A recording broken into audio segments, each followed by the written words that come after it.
자, 오늘 우리에게 주시는 하나님의 말씀은 요한복음 17장 1절부터 5절까지 말씀입니다.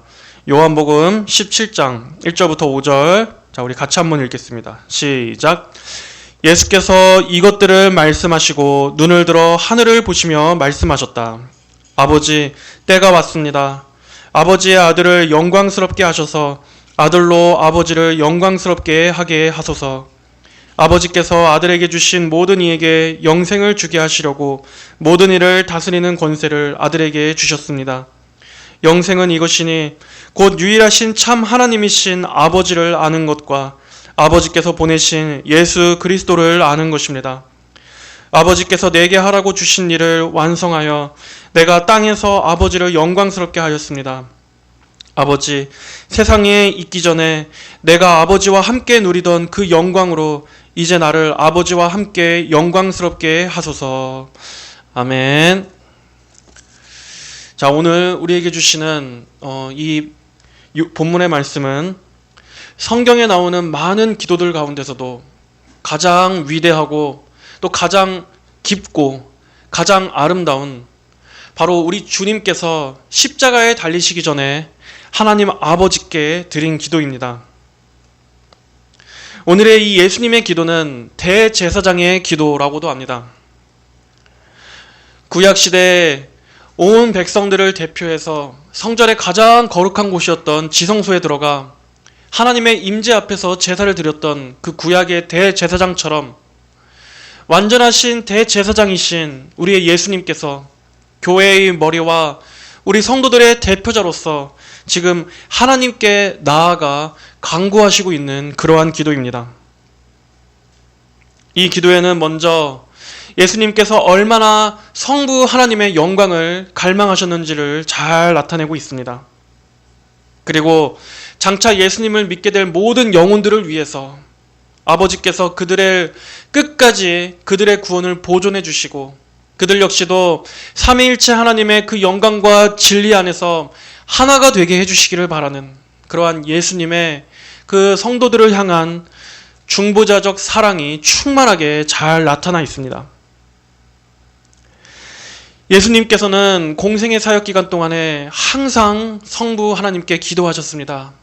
하지만 그 기도의 내용에 대해서는 오늘의 이렇게까지 자세하게 기록된 곳은 이 요한복음, 오늘의 이 요한복음밖에 없습니다. 성부와 성자 간에 그 영원 전부터 함께 계셨던 그 아버지와 아들 간의 깊은 사랑과 그 친밀함과 그 연합에 대해서 이토록이나 깊고 자세하게 다룬 곳은, 그래서 이 기도는 너무나 감동적입니다. 그리고 이 기도는 단순한 바램이 아니라 예수님의 말씀이시기 때문에 진리입니다. 예수님께서 우리를 위해 기도해 주셨던 이 말씀대로 교회와 성도들은 지금 역시도 주님의 은혜 가운데 붙들려 있습니다. 그래서 우리는 이 기도를 볼 때마다 확신을 얻을 수 있습니다. 우리는 소망을 발견할 수 있습니다. 예수님의 이 기도가 지금도 하나도 땅에 떨어지지 않고 지금도 우리를 위해 중보하고 계시기 때문에 우리의 영적 생명은 주님의 손안에서 안전하다는 것을 우리는 오늘도 신뢰할 수 있습니다. 하나님께서 우리를 끝까지 보존해 주셔서 우리를 끝까지 붙들어 주셔서 마침내 영광으로 인도해 주실 거라는 그 믿음과 확신을 우리 성도들은 오늘의 이 기도를 보면서 가질 수 있게 되는 것입니다. 그래서 많은 하나님의 사람들 역시도 이 요한복음 17장을 아주 사랑했었습니다. 종교개혁자 마틴 루터의 동역자였던 필립 멜랑이톤은 오늘의 이 요한복음 17장에 대해서 이렇게 말했었습니다. 아들이 하나님께 바친 이 기도야말로 하늘에서나 땅에서나 우리가 들어온 것 중 가장 숭고하고 가장 거룩하며 가장 결실이 풍부하고 가장 탁월한 기도이다. 또 마틴 로이드 존스 목사님은 이 요한복음 17장 한 장만을 가지고서 46편이나 되는 설교를 하셨습니다. 그만큼 이 17장 예수님의 기도 안에는 은혜로운 그 풍성한 진액이 아주 가득가득 흘러넘칩니다. 그만큼 심오하기도 하다는 말입니다. 그래서 원래는 이 17장 전체는 긴 호흡을 가지고 아주 천천히 자세하게 세심하게 살펴야 하는 그러한 장입니다. 또 스코틀랜드의 종교개혁자 존 낙스는 그가 병들어서 임종을 앞두고 있을 때 매 순간순간마다 이 요한복음의 17장의 말씀들을 계속해서 귀에 들려달라고 했다고 합니다. 그로 인해서 그는 죽음이라는 이 마지막 최후의 투쟁 앞에서도 전혀 두려워하지 않고 예수님의 그 신실하심에 자신을 전적으로 의탁할 수 있는 그 믿음을 계속 공급받았던 것입니다. 그러므로 성도 여러분들도 오늘 이 예수님의 기도 안으로 들어오십시오. 예수님의 이 기도 안에 잠기십시오.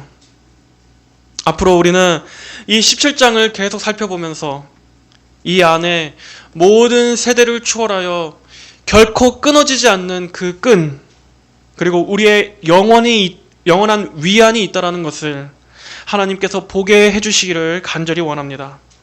이 말씀을 통해서 우리의 구원과 우리의 생명이 예수님 안에 얼마나 확고하고 견고하고 안전한지를, 그 풍성한 은혜를 누리게 해주시기를 바랍니다. 자, 그럼 오늘 말씀을 보겠습니다. 다 같이 우리 1절 말씀 같이 한번 읽어볼까요? 17장 1절 같이 읽겠습니다. 시작. 예수께서 이것들을 말씀하시고 눈을 들어 하늘을 보시며 말씀하셨다. 아버지, 때가 왔습니다. 아버지의 아들을 영광스럽게 하셔서 아들로 아버지를 영광스럽게 하소서. 자, 예수께서 이것들을 말씀하시고, 자, 예수님께서 방금 전까지 제자들에게 하셨던 그 모든 말씀들을 말합니다.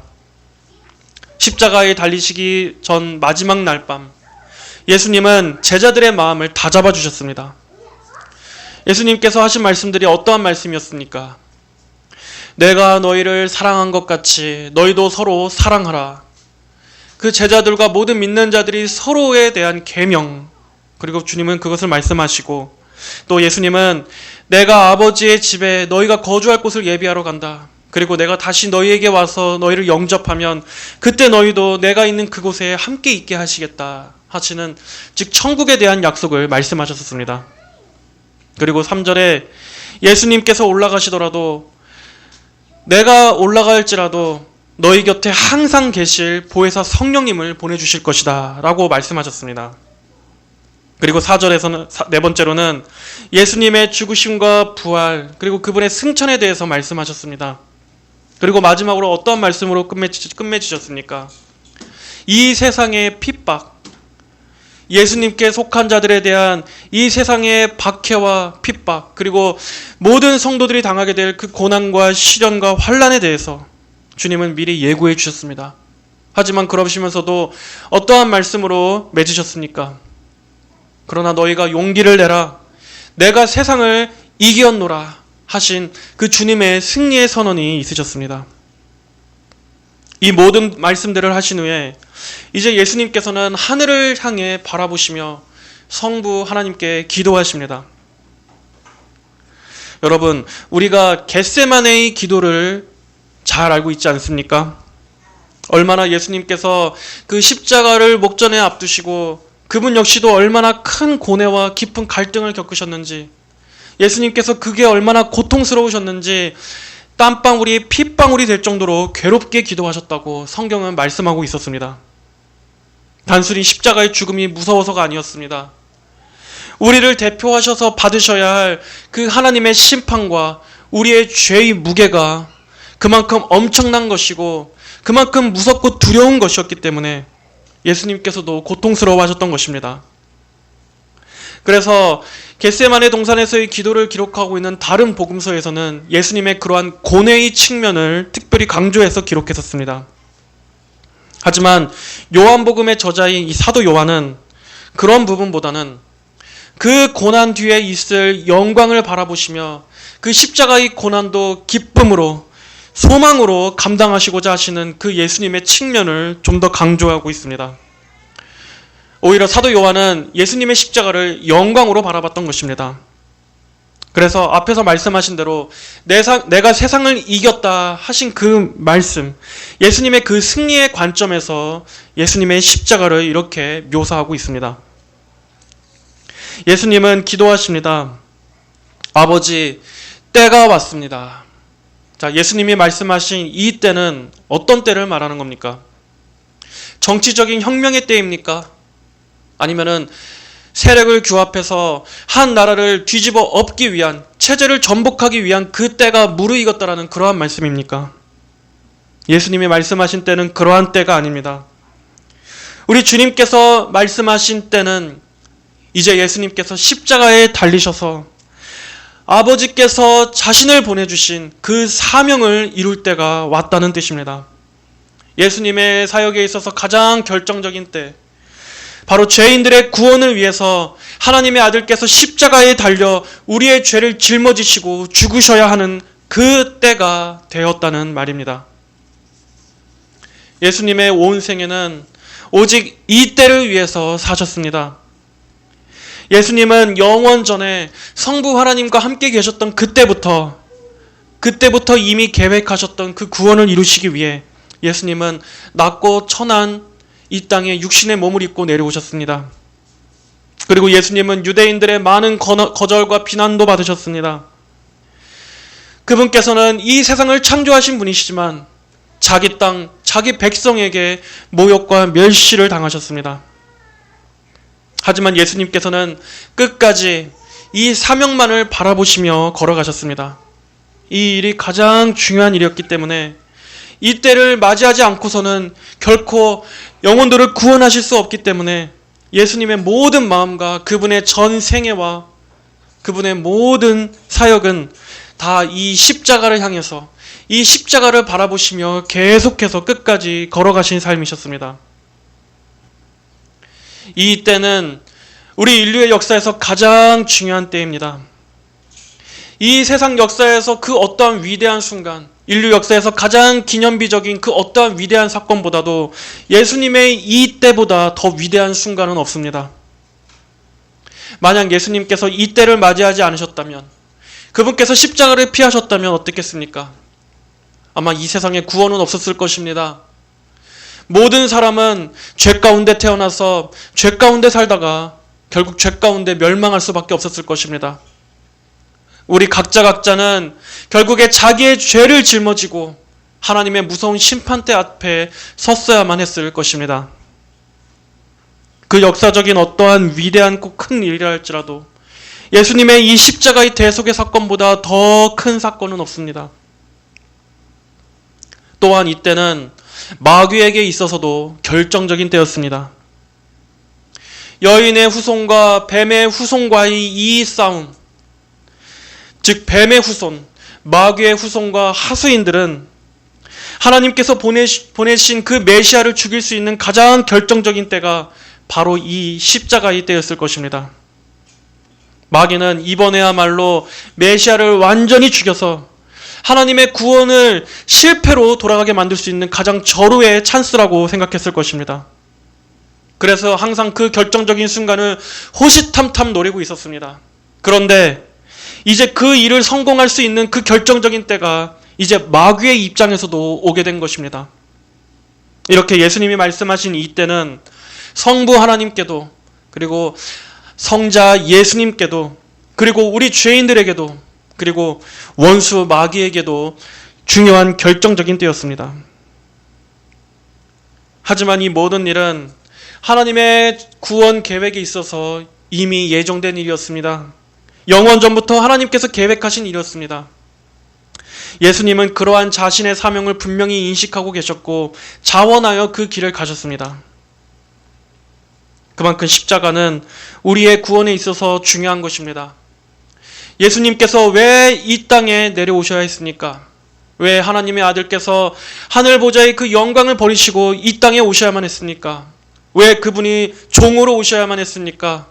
왜 그분이 친히 멸시를 당하셔야 했습니까? 왜 그분이 죄인처럼 십자가에 달려 저주받은 죽음을 당하셔야 했습니까? 예수님께서는 정치적 혁명을 위해 오시지 않았습니다. 제국의 압제로부터 민족들을 해방시키기 위해 오신 것이 아닙니다. 또한 예수님은 그저 단순히 우리들을 잘 먹고 잘 살게 하기 위해서, 우리를 복주시기 위해서 오신 것이 아닙니다. 그러한 목적은 예수님께서 이 땅에 오신 목적이 전혀 아닙니다. 예수님은 우리를 구원해 주시기 위해서 오신 것입니다. 그분께서 우리 대신 저주를 받으신 것은 우리를 구원하시기 위해서입니다. 그분께서 친히 인간의 몸을 입으신 것은 우리 인간의 죄인, 우리 죄인인 우리를 대표하시기 위해서, 우리의 죄를 대신 짊어지시기 위해서 인간으로서 오신 것입니다. 예수님은 죄와 저주와 사망과 하나님의 그 심판 형벌을 감당하시기 위해서, 우리를 지옥으로부터 건져내시기 위해서 이 땅에 오신 것입니다. 이처럼 예수님의 구원은 영적인 구원입니다. 여러분이 진정으로 복음을 이해하고 계시다면 예수님께서 이 때를 가장 중요하게 여기셨던 것처럼 여러분도 이 때를 가장 중요하게 여겨야만 합니다. 여러분의 신앙 고백에 있어서 예수님의 이 십자가가 있어야 합니다. 예수님께서는 우리를 죄로부터 구원해 주시기 위해 오셨는데, 이 목적을 위해서 오셨는데, 우리는 예수님의 그러한 목적은 전혀 중요하게 여기지 않고 그저 내가 이 땅에서 잘 먹고 잘 살고 복받고 형통하기만을 원하고 있다면 그것은 전혀 복음을 모르고 있는 것입니다. 예수님은 영생을 주시기 위해서 죽으신 것입니다. 하지만 이러한 가장 핵심적인 목적을 모르면서 신앙생활을 하고 있다면 여러분의 그러한 모든 신앙생활은 다 헛것입니다. 과연 여러분에게도 예수님의 십자가가 가장 결정적인 사건입니까? 이 예수님의 십자가 때문에 내가 구원과 용서를 받게 되었다라고 하는 그 확실한 이해와 믿음이 있습니까? 그만큼 여러분의 신앙의 중심에 과연 이 예수 그리스도의 십자가가 중심을 차지하고 있느냐 하는 말입니다. 내가 정말 예수님을 바르게 믿고 있는가? 내가 정말 신앙생활을 제대로 하고 있는 것인가? 하는 것을 점검해 보려면 예수님의 십자가를 내가 어떻게 바라보고 있는가를 점검해 보면 알 수 있습니다. 여전히 예수님의 십자가는 나와 먼 얘기 같습니까? 여전히 예수님의 십자가가 나의 최고의 자랑으로 여겨지지 않고 있습니까? 내가 가장 드높일 주제라고 생각되어지지 않습니까? 그렇다면 그 사람은 아직 복음을 제대로 알고 있는 사람이 아닙니다. 아직 성경적 신앙이 그 안에 들어가지 않은 상태라고 볼 수 있습니다. 십자가를 알기 전까지는 우리는 하나님의 사랑을 진정으로 알 수도 없고 그 하나님을 진정으로 사랑할 수도 없습니다. 주의 몸된 교회의 영광조차 제대로 알 수 없습니다. 이 교회라는 곳이 얼마나 귀중한 곳이고 주의 몸된 교회를 위해 헌신하고 섬긴다라고 하는 것, 이곳이 얼마나 귀한 곳인지를 십자가를 알기 전까지는 전혀 알 수 없습니다. 또 이 영혼을 위해서 예수님께서 흘리신 그 핏값을 생각하면서 이 한 영혼의 귀함에 대해서도 전혀 알지 못할 것입니다. 이처럼 그리스도의 십자가는 우리 생활에, 우리 신앙에 있어서 가장 기초요, 출발이요, 중심이 되어야만 합니다. 예수님의 이 대속을 알아야 사람이 진정으로 거듭나고 변화되는 것입니다. 그리고 이것으로 끝나지 않습니다. 우리에게는 더 높은 최종적인 목적이 있습니다. 예수님의 다음 기도를 보겠습니다. 아버지의 아들을 영광스럽게 하셔서 아들로 아버지를 영광스럽게 하게 하소서. 예수님께서는 무엇을 가장 중요하게 여기셨습니까? 십자가의 대속, 우리 죄인들의 구원입니다. 그러나 그 이상의 것이 있습니다. 그것은 하나님의 영광입니다. 하나님의 영광. 자, 여러분, 이 영광이 무엇입니까? 원래 이 영광이라는 말은 히브리어로 카보드, 즉 무겁다라는 뜻을 가지고 있는 말입니다. 무겁다라는 말이 어떻게 영광과 관련이 되는가? 자, 여러분, 그러면은 반대로 가볍다라는 말을 한번 생각해 보십시오. 우리가 가볍다라는 것은 보통 하찮고 그다지 가치 없는 것, 중요하지 않은 것, 그러한 것들을 말할 때 가볍다라고 말하고 합니다. 그렇다면 반대로 무겁다라는 것을 생각해 보십시오. 무겁다라는 것은 그만큼 가치가 있고 불변하고 아주 중요한 것, 귀한 것, 그러한 것으로 생각할 수 있습니다. 이 영광이라는 말이 점점점 정리되면서 나중에는 명성, 영예, 영화 이러한 말들로 발전해 왔습니다. 그렇다면 이 성경에서 말하는 하나님의 영광이란 무엇입니까? 성경적으로 하나님의 영광이란 즉 하나님의 속성의 탁월하심을 말하는 것입니다.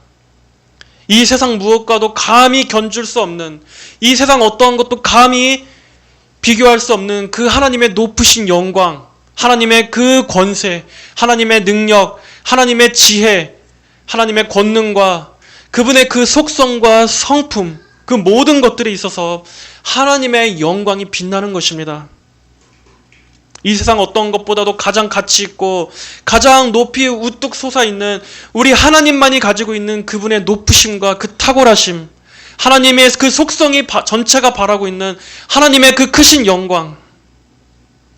예수님께서는 바로 이 때를 통해서 바로 그 아버지의 영광이 드러나기를 기도하셨습니다. 즉 십자가의 구속을 통해서 하나님의 놀라우신 구원의 능력이 드러나기를 간절히 바라고 계신 겁니다. 이것이 바로 예수님께서 자신의 죽음 앞에서 가장 갈망하신 기도였습니다. 예수님의 기도 제목의 제일 첫 번째, 제1의 기도였다는 것입니다. 예수님의 첫 번째 기도 제목은 하나님의 영광이셨습니다. 그래서 예수님은 지금 어떻게 구하고 계십니까? 아버지의 아들을 영광스럽게 하셔서 아들로 아버지를 영광스럽게 하게 하옵소서. 자, 그런데 좀 이상합니다. 먼저 아버지의 아들을 영광스럽게 해달라고 구하고 계시는데 이제 예수님은 곧 십자가에 달려 죽으십니다. 그런데 그게 어떻게 영광스럽게 된다는 겁니까? 그리고 어떻게 그 일이 아버지를 또한 영광스럽게 할 수 있다는 말입니까? 십자가는 죽음과 저주를 상징하는 겁니다. 십자가는 수치와 저주받은 죄인의 죽음을 상징하는 거 아닙니까? 그런데 어떻게 이것이 영광으로 이어질 수 있습니까? 십자가가 영광이 되는 것은 십자가를 통해서만이 죄와 사망 가운데 있는 자들을 구원하고 그들에게 생명을 줄 수 있기 때문입니다. 십자가가 실패가 아니라 승리를 가져오게 만드는 것이기 때문입니다. 오히려 이 십자가는 반드시 필요합니다. 십자가를 져야만 그 후에 반드시 영광이 따라오게 되어 있기 때문입니다. 십자가에서 죽으셔야만 예수님께서 부활하실 수 있습니다.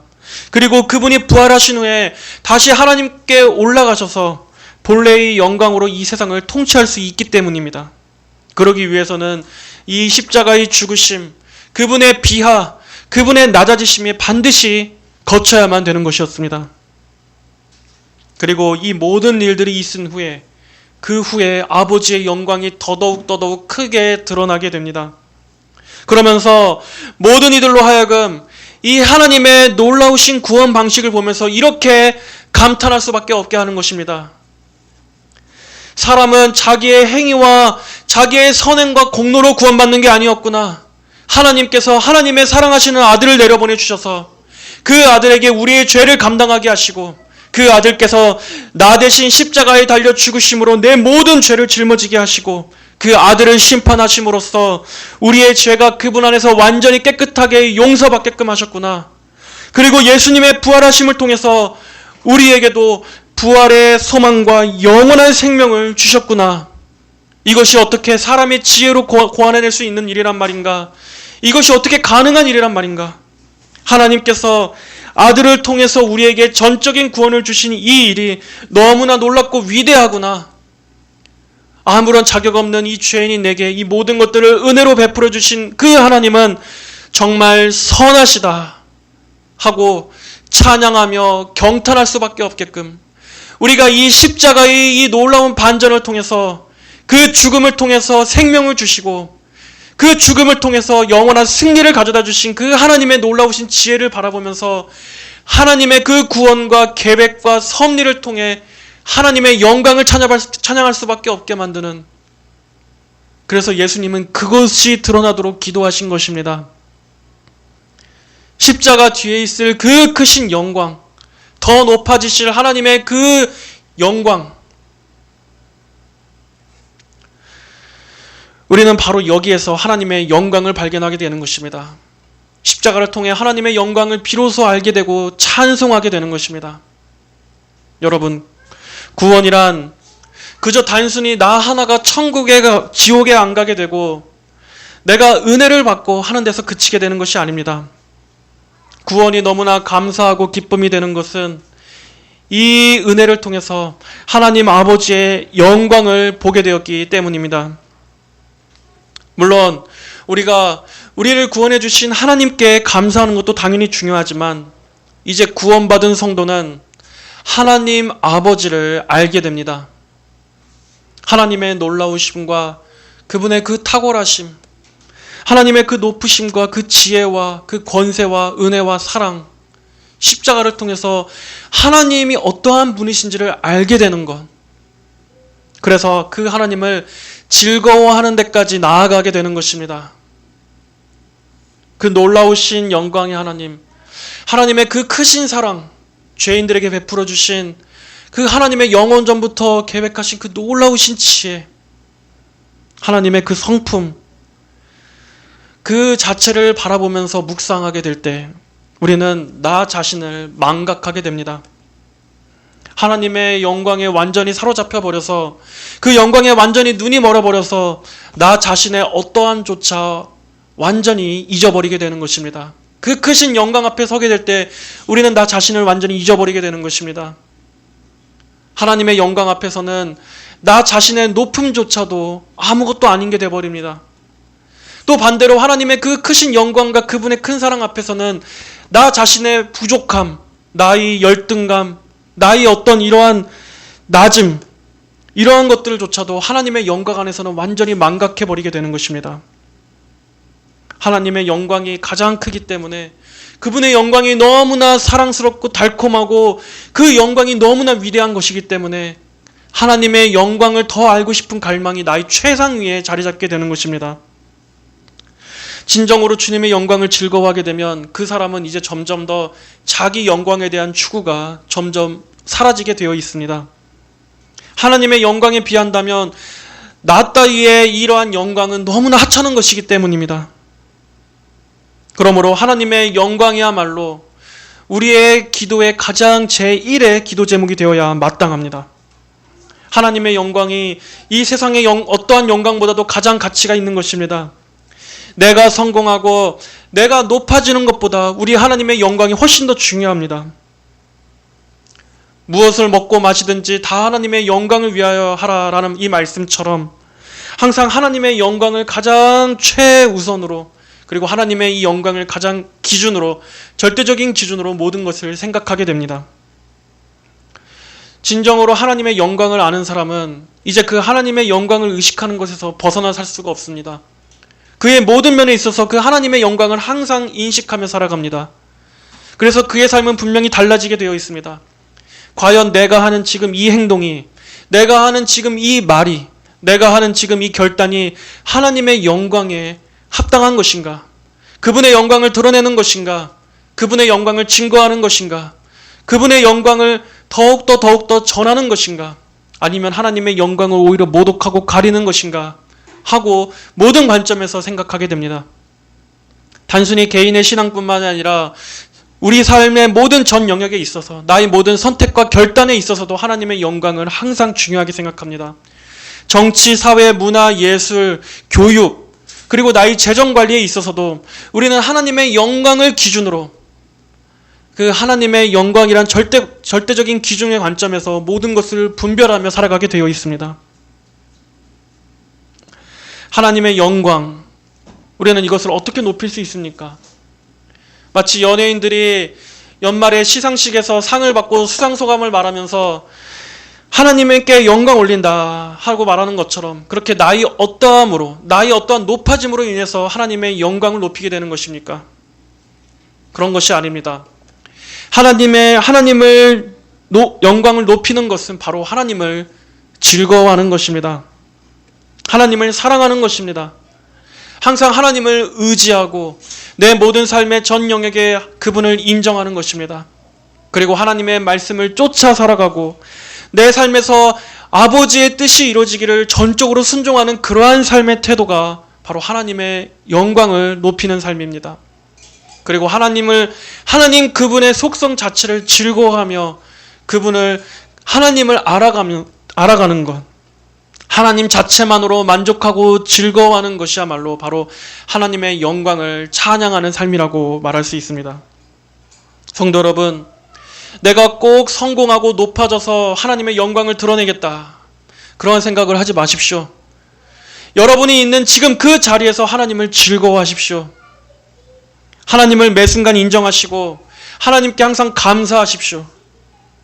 우리가 하나님 안에서 만족할 때, 우리가 하나님의 하나님 되심을 만족하면서 그분을 즐거워할 때, 그것을 통해 하나님께서는 영광을 받으십니다. 하나님께서는 그것을 기쁘게 여기십니다. 자, 이제 2절 말씀 보겠습니다. 2절. 아버지께서 아들에게 주신 모든 이에게 영광을 주게 하시려고 모든 일을 다스리는 권세를 아들에게 주셨습니다. 자, 여기에서 중요한 말씀이 있습니다. 아버지께서 아들에게 주신 모든 이에게 라는 이 말씀입니다. 이 말씀은 어떠한 한 가지를 전제하고 있습니다. 즉, 하나님께서 예수 그리스도를 통해 구원을 얻게 될, 나중에 그리스도 안으로 부르시게 될 그러한 자들을 미리 예정해 놓으셨다 하는 것을 전제하고 있는 말씀입니다. 즉, 하나님께서는 영원 전부터 구원하실 자를 택하셔서 아들에게 주셨다. 즉, 예수님께서는 오직 그들만을 위해 대속하셨다라는 말입니다. 예수님께서는 온 세상 모든 인류를 위해 죽으신 것이 아니라 오직 하나님께서 택하신 자들만을 위해 죽으셨다. 이것을 칼빈주의에서는 제한 속죄라는 교리로 말합니다. 또는 특별 속죄라고 부르는 분들도 있습니다. 이러한 제한 속죄 교리에 있어서는 역사상 많은 논쟁과 반대가 있어 왔습니다. 여기서 요점은 이것입니다. 예수님께서는 과연 전 인류를 위해 죽으셨는가? 아니면 예수님은 하나님께서 택하신 자들만을 위해 죽으셨는가 하는 이것입니다.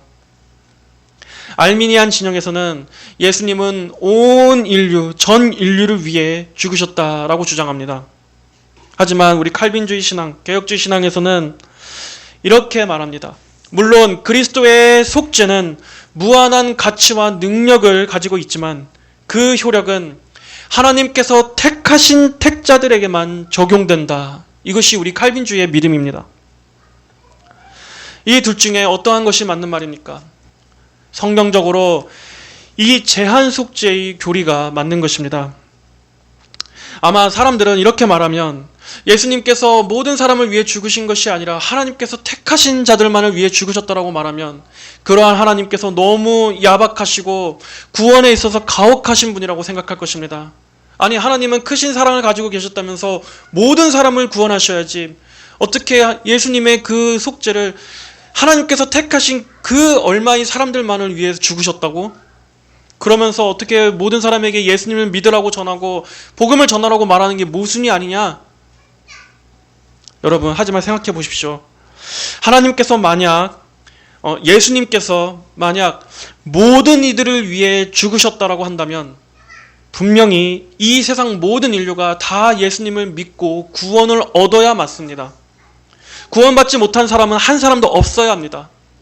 왜냐하면 예수님께서 그들의 죄값을 다 대속해 주셨다면 이 세상 역사상 모든 인류의 모든 사람들을 한 사람도 빼놓지 않고 한 사람 한 사람의 모든 죄값을 예수님께서 다 대속하시고 그들을 대신하여 예수님께서 피를 흘려 주셨다라면 당연히 예수님의 그 구속의 효력은 하나님께서 하신 일이기 때문에 하나님께서 하신 대속이시기 때문에 효력이 있습니다. 그 효력은 분명히 능력이 있기 때문에 예수님께서 대신하여 죽으신 그 모든 이들이 다 구원을 받게 되어야 맞습니다.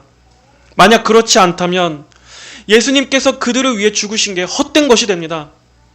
예수님께서 그들 한 사람을 위해서 다 죽으셨다 할지라도 그들의 의지가 하나님보다 더 강해서 하나님의 계획이 실패하고 하나님의 구원도 다 헛수고로 대속도 다 헛수고로 돌아간다는 말이 됩니다. 예수님께서는 얼마를 구원하셨지만 얼마는 구원하지 못하시는 그러한 무능력한 하나님, 그러한 예수님의 죽음을 그렇게 헛된 죽음으로 만드는 꼴이 됩니다. 하지만 보십시오. 세상의 모든 사람들이 다 예수님을 믿습니까?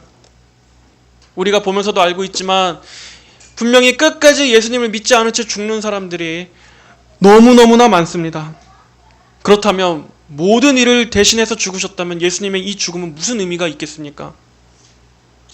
알미니안이 주장하는 게 그겁니다. 그들은 예수님께서 모든 이들을 대신해 죽으셨지만 사람이 자기의 의지로 그것을 받아들이거나 거부할 수 있다고 말합니다. 즉 그들의 이러한 구원관의 밑바탕에는 구원이 인간의 의지에 달려있다고 믿기 때문입니다.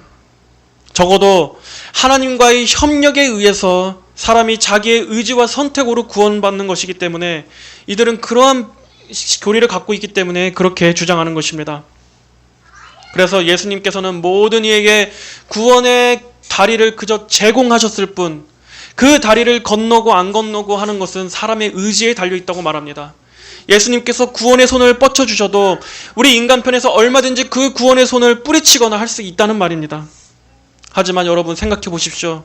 진정으로 성경을 안다면, 여러분이 진정으로 성경적 신앙을 갖고 있다면 한번 정말 생각해 보십시오. 그러한 관점이 과연 진정으로 하나님을 높이는 것인가? 진정으로 하나님을 전지전능하신 분으로서 믿고 있는 것인가? 알미니안의 구원관대로라면 그것은 하나님을 낮추고 모독하는 것이 됩니다. 하나님의 뜻과 의지가 사람의 뜻과 의지보다 약하고 하나님께서 인간의 의지에 얼마든지 좌지우지 흔들릴 수 있는 그러한 분처럼 그들은 말하고 있는 것입니다. 하지만 성경적으로 볼 때 어떻습니까? 하나님께서 영원전에 구원하시기로 택하신 자는 하나님께서 반드시 어떠한 일이 있어도 하나님의 때에 반드시 그는 구원받게 되어 있습니다. 하나님께서 한 사람을 택하셨다면 그는 반드시 그의 인생 가운데 복음을 듣게 되고 그는 예수님 앞에 나와 믿음을 갖게 됩니다. 하나님께서 그렇게 하십니다. 인도하시는 것도 하나님께서 하시는 일이고 그를 거듭나게 하시는 것도 하나님께서 하시는 일이고 그 사람이 믿음을 갖게 되는 것도 하나님께서 믿음을 주시는 일이고 또 그 사람이 끝까지 구원의 길을 갈 수 있도록 견고하게 지키시는 일도 다 하나님께서 하시는 일입니다. 우리는 이렇게 성경적인 하나님, 전지전능하시고 끝까지 구원하시고 실패하지 않으시는 그러한 전능하신 하나님을 믿습니다. 그것이 우리 칼빈주의 신앙입니다.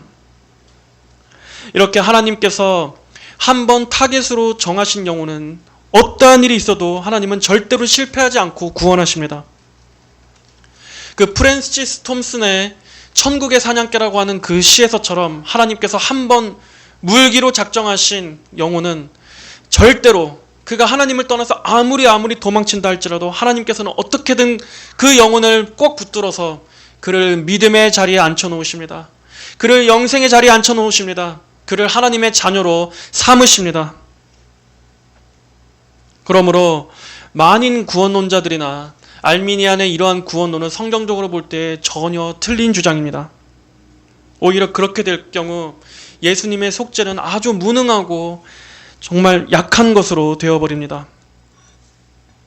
예수님께서도 말씀하시지 않았습니까?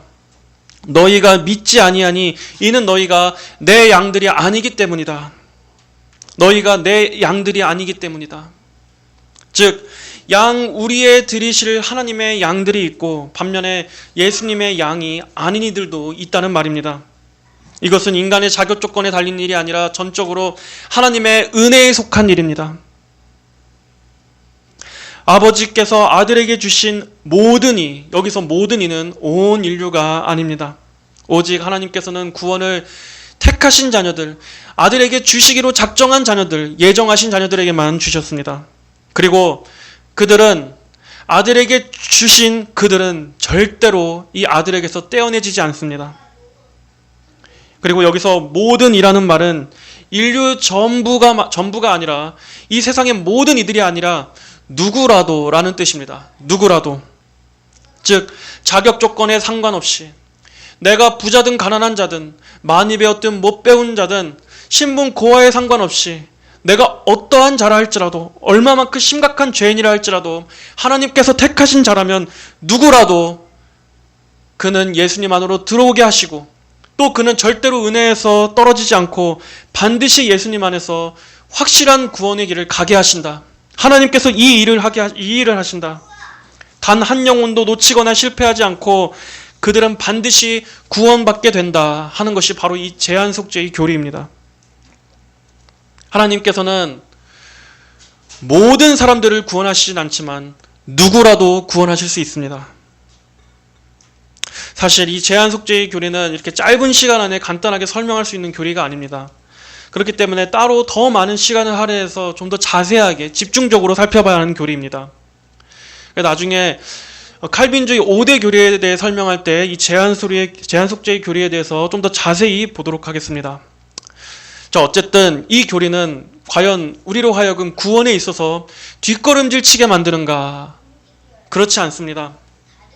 하나님께서 인류의 얼마만을 아들에게 주셨다면, 인류의 얼마만을 구원하시기로 택하셨다면, 그럼 과연 내가 그 속에 속한지를 그러면 어떻게 알 수 있느냐? 그것은 그다지 어려운 것은 아닙니다. 사람들이 보통 자기의 구원 여부, 정말 내가 지금 구원받은 게 맞는가 하는 이러한 불안과 의심과 이러한 염려들은 있는 것은 당연합니다. 하지만 어떠한 것을 보면 알 수 있습니까? 그것은 과연 내가 정말 지금 예수님을 믿고 있다면, 예수님을 정말 사랑하고 또 그분께 내 영혼을 전적으로 의탁하는 그러한 믿음이 있다면 자신이 주님께 속한 양이라는 것을 믿어도 됩니다.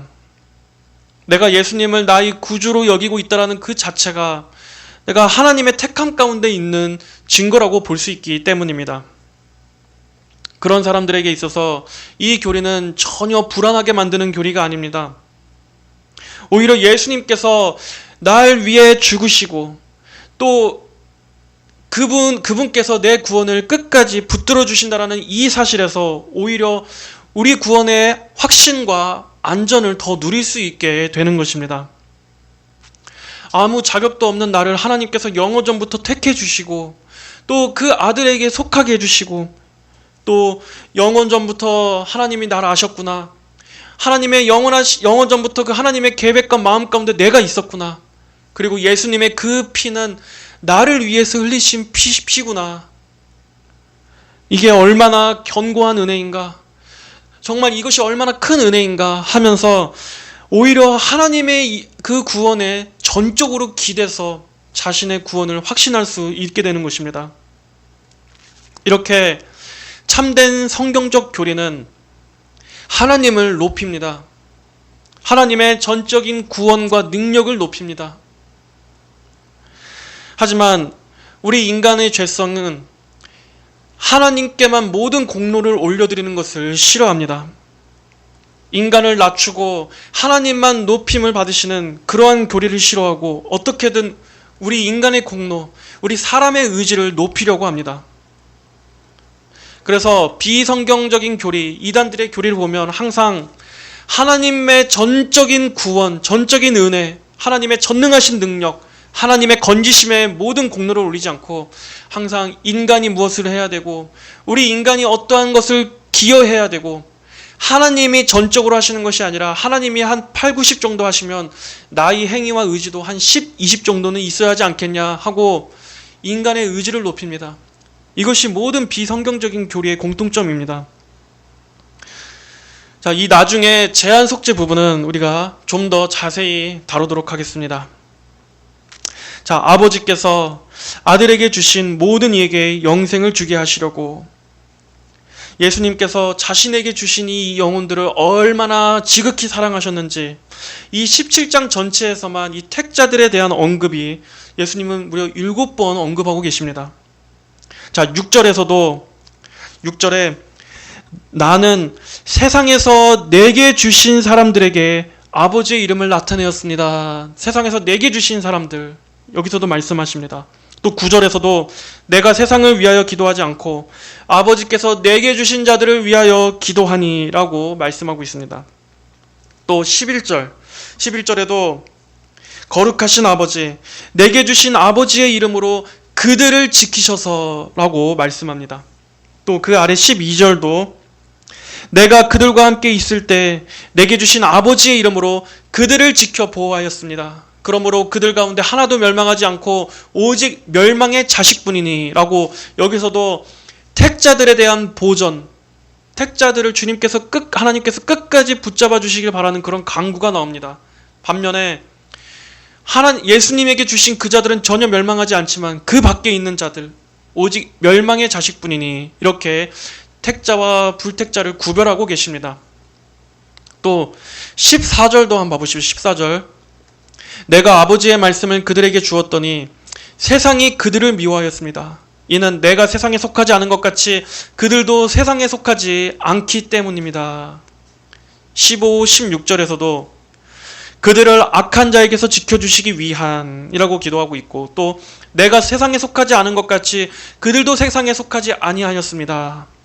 또 24절에서도 아버지께서 내게 주신 자들도 나와 같이 있게 하시고, 이렇게 예수님께서 세상의 모든 이들 전부를 구원하신 것이 아니라, 그들을 위해 대속하신 것이 아니라 하나님께서 택하신 자들만을 위하여 피를 흘리셨다 하는 것을 우리는 알 수 있습니다. 그리고 그들을 이 세상과 구별하시고 예수님께서 그들을 얼마나 특별하고 귀중하게 아끼시고 사랑하시는지, 우리는 주님의 이 구별하신 애정, 영혼들을 자기에게 주신 이 양들을 얼마나 사랑하시는지, 그들을 위해 얼마나 기도하시는지에 대한 그 애정이 이 17장 전체에서 얼마나 가득한지 볼 수 있지 않습니까? 예수님께서 그들에게 주신 구원은 그 누구도 막지 못합니다. 자, 다시 2절의 하반절에 모든 일을 다스리는 권세를 아들에게 주셨습니다 라고 했습니다. 그 어떤 이 세상의 강한 힘과 권력도 성도들에게 주신 이 영생, 예수님 안에 있다라는 이 위치에서 절대로 빼앗을 수가 없습니다. 예수님의 양무리 안에 들어온 양들은 예수님께서 철저하게 지켜 보호하시는 것이기 때문입니다. 예를 들어 예수님께서 100명을 구원하셨다고 한다면 그 100 전부는 어떠한 일이 있어도, 설령 그들의 죄 때문에 넘어진다 할지라도 그 영혼은 절대 실패하지 않고 확실하게 예수님 안에서 구원을 받게 될 것입니다. 하나님께서 그들을 끝까지 구원하실 것이기 때문입니다. 여러분, 이게 얼마나 위안이 됩니까? 여러분은 이 교리를 들으면서 하나님 너무 편협하시다, 내 구원이 너무나 위태위태하구나라는 생각이 드십니까? 아니면 내가 받은 이 구원이 너무나 특별한 구원이구나, 내가 하나님을 위해서 무엇을 한 게 있단 말인가, 나는 하나님 없이 죄만 지으면서 살아왔는데 도대체 하나님의 그 사랑이 어떠한 사랑이길래 나를 아시고 나를 구원해 주셔서 나를 예수님께 속하게 하셨는가, 아들에게 주신 그 무리 안에 나를 구원해 주셨는가. 정말 우리가 하나님의 이 교리를 바르게 이해한다면 감탄밖에 나올 수 있는 게 없습니다. 하나님만 찬양하고 하나님만 높일 수밖에 없습니다. 마귀는 항상 구원을 흔들려고 합니다. 한 번 구원은 영원한 구원이 아니다. 구원은 내 힘으로 끝까지 지켜야 구원받는 것이다. 하나님께서 구원하셨다가도 도중에 얼마든지 버릴 수 있다. 그게 우리 사람 생각에는 맞는 것 같습니다. 하지만 그것은 전능하신 하나님의 구원의 능력을 모욕하는 것입니다. 하나님을 우리 인간과 같이 변덕스러운 분으로 생각하는 것입니다.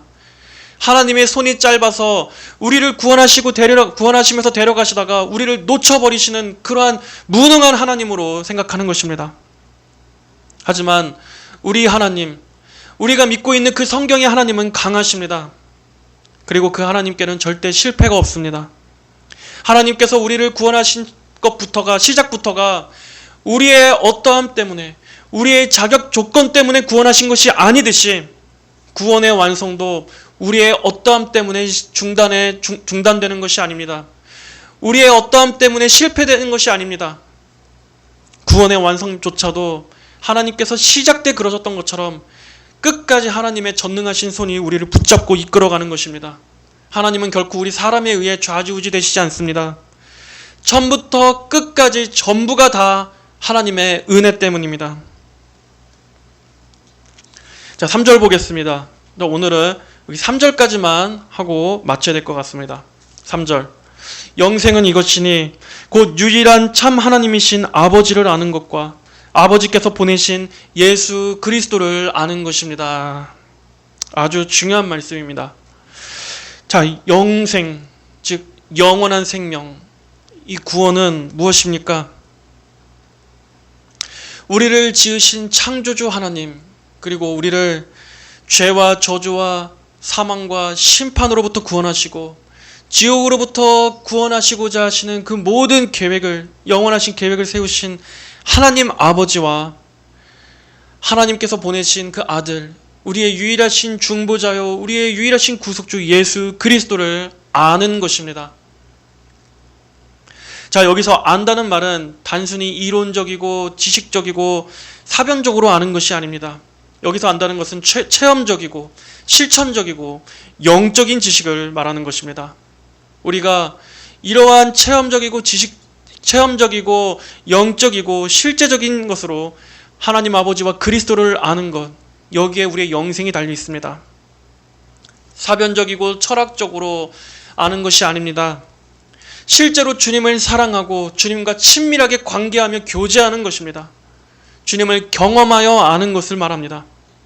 온 마음과 뜻과 힘을 다하여 주님을 사랑하고 나의 전 존재를 다해 주님과 관계하고 그분을 원하는 것, 주님께 의탁하고 나 자신을 전폭적으로 주님께 드리면서, 그렇게 여러분은 하나님을 그리고 예수님을 사랑하고 계십니까? 여러분은 그렇게 주님과 살아있는 관계를 맺고 계십니까? 참된 신앙에는 진정으로 이러한 관계가 있어야만 합니다. 죽어서 천국 가는 것만이 영생의 다가 아닙니다. 우리는 이 땅에서도 영생의 능력으로 살아갈 수가 있습니다. 우리가 살아가면서 매일매일 날마다 주님의 그 능력을 공급받고 주님의 그 생명의 양분을 공급받고 주님께서 주시는 그 생명을 통해 살아가는 이러한 그리스도와의 연합을 통해서 오는 생명의 관계가 있어야 하는 것입니다. 성도는 자기의 힘으로 사는 사람이 아닙니다. 우리는 더 이상 자기의 힘과 의지와 노력으로 사는 사람들이 아니라 매 순간 날마다 예수님의 안에 있는 그 풍성한 생명수를 먹고 마심으로, 그리고 풍성한 그 은혜의 진액을 우리가 힘입어서 하나님의 힘을 의지하여 살아가는 것입니다. 이것이 성도 안에 박동하고 있는 그 성도의 생명입니다. 성도는 정말 진정한 성도라면 그는 이 생명이 없이는 결코 살아갈 수가 없습니다. 아니, 성도뿐만이 아니라 모든 사람은 이 생명이 없이는 결코 살아갈 수가 없습니다. 여러분, 이 그리스도로 말미암은 영생, 이것은 우리 사람에게 있어서 너무나 소중한 것입니다. 사람이 온 천하를 가졌다 할지라도 정작 자기의 영혼을 잃어버린다면 그것은 얼마나 허망한 것입니까? 성경에서 영혼을 잃어버린다 하는 것은 마치 무슨 영혼이 내 주머니에 넣었다가 잠깐 아차하는 사이에 떨어뜨려서 분실해버리는 그러한 것이 아니라, 영혼을 잃어버린다는 것은 영혼의 멸망을 말하는 것입니다. 영혼이 지옥 형벌이란 이 영원한 어둠과 사망에 처하게 되는 것을 말합니다. 사람이, 우리 인간의 본래 창조 목적이 하나님의 영광을 즐거워하며 살도록 창조되었음에도 불구하고 그것을 알지 못한 채 평생 이 세상의 것들만 쫓아 살아가다가 나중에 결국 죽어서 멸망한다면, 결국 이 세상의 것들을 손에 쥐는데 올인하느라 정작 자기의 영혼을 잃어버린다면 그 인생이 얼마나 비참하겠습니까? 그 사람의 수십 년의 인생이란 과연 무엇입니까? 그 인생이. 하지만 인간은 죄로 눈이 멀어서 인간의 가장 궁극적인 목적과 이 의미는 전혀 알지 못한 채 여전히 육신적인 삶에만 몰두하며 살아가고 있습니다. 그것이 하나님께서 고귀하게 창조하신 이 인간의 현실상입니다. 얼마나 어둡고 얼마나 공허하고 얼마나 비참하고 얼마나 무의미합니까? 하나님께서 우리 사람을 그렇게 살도록 만드시지 않으셨는데, 가장 존귀하고 이 모든 피조 만물 중에 가장 높은 자리에서 하나님을 바라보며 살도록 지으셨는데, 인간이 이 세상에 아주 더럽고 그 아주 질 낮은 더러운 쾌락과 그 모든 그 육적인 즐거움에만 푹 빠져서 마치 짐승보다도 더 정말 본능적이고 짐승보다도 더 하나님을 모독하며 살아가고 있으니, 심지어 짐승조차도 하나님의 그 질서와 섭리에 순종합니다. 짐승조차도 하나님의 그 영광 아래 순응하며 살아가고 있습니다. 하지만 우리 인간은 짐승보다도 더 못하게 그 안에 얼마나 더럽고 시궁창 같은 죄악을 끌어안고 살아가고 있습니까? 만물보다 가장 거짓되고 부패한 것이 사람의 마음이라고 했습니다. 인간 저마다 마귀를 닮아가면서 그 속에 지옥을 끌어안고 살아가고 있는 것입니다. 그러나 하나님께서는 우리 인간들을 그렇게 비참한 상태로 살다가 멸망하도록 놔두시지 아니하시고 하나님의 사랑하는 아들 독생자 우리의 가장 귀하신 예수 그리스도를 이 땅에 내려보내주셨습니다. 모든 사람은 다 죄인입니다. 모든 사람이 다 죄를 범하였으므로 하나님의 영광에 이르지 못하였다고 성경은 말씀했습니다. 단 한 사람도 하나님 앞에서 자신이 의롭다고 주장할 수 있는 사람, 자신의 힘과 능력과 자신의 성품과 도덕으로 구원받을 수 있는 사람은 단 한 사람도 없습니다. 그리고 성경은 죄의 싹은 사망이라고 말씀합니다. 가장 큰 죄는 무엇입니까? 여러분이 누구에게 물적 피해를 주고 육적 피해를 준 것이 죄입니까? 여러분이 살아가면서 누구에게 못할 짓을 하고 상처를 준 것이 죄입니까? 아니면 아무도 모르게 은밀한 데서 내가 뭔가 사기를 치고 나쁜 범죄를 꾸민 것이 죄입니까? 그 모든 죄들조차도 깊은 죄의 뿌리에서 나온 그저 하나의 열매일 뿐입니다. 죄인이기 때문에 죄를 짓는 것입니다. 가장 큰 죄는 우리 모든 사람이 오늘도 빠짐없이 다들 짓고 있는 가장 큰 죄는 바로 인간이 하나님을 떠나 반역하고 있다는 그 자체입니다. 오늘도 하나님 없이 살아가는 그 자체, 하나님 없는 인생 자체가, 하나님 없는 그 마음 자체가 죄입니다. 의로우신 하나님 앞에서는 모든 사람은 다 죄인입니다. 그리고 죽음 뒤에는 하나님의 그 심판대 앞에서 우리 각자가 다 서게 될 것입니다. 그리고 자기의 죄 때문에 결국에는 둘째 사망, 그 영원한 지옥 형벌에 처하게 되는 것입니다. 그것이 의로우신 하나님의 공의이고 죄인인 우리 인간이 받아야 할 죄의 싹시였습니다. 그러나 하나님께서는 우리를 구원해 주시기 위해서 예수 그리스도를 보내주셨습니다. 그분 안에서 우리의 모든 죄가 예수님에게 전부 다 쏟아 부어져서 우리가 받아야 할 그 심판의 형벌과 그 죽음과 그 지옥을 예수님께서 대신 오롯이 전부 다 감당하셨습니다. 우리가 받아야 할 하나님의 그 진노의 잔을 예수님께 전부 다 쏟아 부으심으로 우리의 모든 죄가 그분 안에서 깨끗이 도말된 것입니다. 그리고 예수님은 죽음으로 끝나신 것이 아니라 사망 권세를 이기시고 부활하셔서 부활을 통해서 하나님께서 구원하시고자 하시는 그 구원할 자들, 택자들에 대한 구원이, 그들을 위한 대속이 완전히 받아들여졌음을, 하나님의 사명이 완전히 성취되었음을 온 세상 만방에 선포하셨습니다. 우리의 구원의 근거는 바로 예수님께서 하신 이 일에 있습니다. 우리의 행위에 근거가 있는 것이 아니라 예수님께서 이 모든 일들을 완성하시고 다 이루었다라고 하신 그 일, 누구든지 예수님께서 하신 이 일을 믿고 의지하면서 그분께 전폭적으로 자신을 의지할 때 그는 하나님께서 주시고자 하시는 이 영생을 선물로, 은혜로 받게 되는 것입니다. 그리고 그는 죽어서뿐만 아니라 이 생 가운데서도 이제는 하나님께서 주시는 그 은혜에 둘러싸여서 살아갈 수 있게 됩니다. 예수님께서는 우리들의 목자가 되어주셔서 이 땅의 인생을 걸어가는 길 가운데서도 우리의 빛이 되어주시고 우리의 생명이 되어주시고 우리의 양식이 되어주십니다.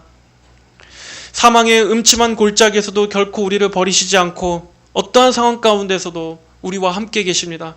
여러분과 함께 계십니다. 당신과 함께 계어주십니다. 예수님께서는 한번 그분의 품으로 들이신 양은, 그 연약한 양은 절대로 어떠한 일이 있으셔도 절대로 버리시지 않습니다. 바로 그 양을 위해서 예수님께서 그분의 살과 피를, 그분의 그 육신과 생명을, 그분 전체를 내어주셨기 때문입니다. 여러분 가운데 지금 현재 어둠 가운데 있고 절망 가운데 있는 분이 계시다면 여러분, 당신은 속히 예수님 안으로 들어와야 합니다. 그래야 당신은 살 수 있습니다. 예수님의 오늘의 이 기도 밖에 있는, 예수님의 이 기도와는 아무런 상관이 없는 그러한 상태로 있으면 절대 안 됩니다. 예수님이 없는 인생은 그는 살아있어도 죽은 인생입니다. 그는 부자여도 가난한 인생입니다. 모든 것을 다 갖췄다 할지라도 그는 영적인 아버지 없는 고아요, 아무것도 가지지 못한 불안하고 무서운 상태에 있는 것입니다. 요한일서 5장 11절로 12절은 말씀했습니다. 또 증언은 이것이니 곧 하나님께서 우리에게 영생을 주신 것과 이 생명이 그분의 아들 안에 있다는 것이다. 아들을 모신 자에게는 생명이 있고 하나님의 아들을 모시지 않는 자에게는 생명이 없다. 생명은 오직 이 하나님의 아들 안에만 있습니다. 우리 예수님께서만 이 생명을 주실 수 있습니다. 아들을 모신 자에게는 생명이 없고 하나님의 아들을 모시지 않는 자에게는 이러한 진정한 생명, 이 영적 생명, 구원이 없습니다. 여러분, 유일하신 참 하나님 아버지, 그리고 그 아들 우리 주 예수 그리스도를 꼭 믿고 이 영생 안으로 들어오시길 바랍니다. 그리스도를 소유한 사람은 이 세상에 어떠한 값진 보화를 소유한 것보다도 가장 큰 복을 누리는 것입니다. 하나님께서는 하나님의 형상을 닮은 우리 사람이 이 땅에서 허무하게 살다가 죄 가운데 멸망하지 않고 예수님을 통해서 가장 가치 있고 가장 존귀하고 가장 인간다운 삶, 가장 영화로운 삶을 살아갈 수 있도록 은혜를 주셨습니다. 누구라도 예수님 안에서는 소망이 있다는 것을 붙드십시오. 그리스도 안에서는 가장 풍성하신 은혜와 생명이 가득가득 넘쳐난다는 것을, 그리고 하나님의 도우심과 기쁨이 이 아들에게 속한 모든 자에게 부어진다는 것을 기억하십시오. 여러분이 어떠한 망가진 인생, 지금 인생의 제일 끝자락에 있다 할지라도 그리스도 안에서는 영원한 산 소망이 있습니다. 예수님 안에서는 누구라도 결코 실패와 절망이 없고 누구라도 결코 끝이라고 단언할 수 있는 일은 없습니다. 우리는 아무것도 할 수 없으나 우리를 붙드시고 우리를 끝까지 구원으로 인도하시는 그 하나님께서 영원히 살아계시기 때문입니다. 부디 성령님께서 깨닫게 해주셔서 예수님 안에 있는 이 영생의 복이 얼마나 크고 위대한 것인지, 얼마나 감사한 것인지를 오늘 이 말씀을 들으시는 모든 여러분들에게 알게 해주시기를 간절히 구합니다. 그리고 여러분들의 마음 가운데 오늘 우리가 살펴본 대로 예수님의 이 십자가 중심, 그리고 그 십자가에 드러난 하나님의 크신 영광이 여러분의 모든 전심령 안에 확실하게 각인되어지시기를 주님의 이름으로 축복합니다. 다 함께 우리 기도하겠습니다. 하나님 아버지, 감사합니다.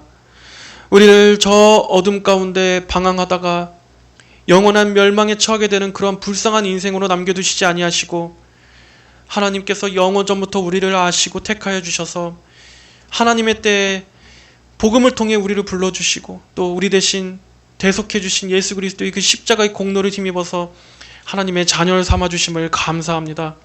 아버지, 이것이 우리에게 너무나 과분한 은혜고 정말 하나님의 그 크신 은혜와 사랑에는 우리가 그 어떠한 할 말도 없을 정도로 우리는 너무나 큰 은혜를 받았습니다.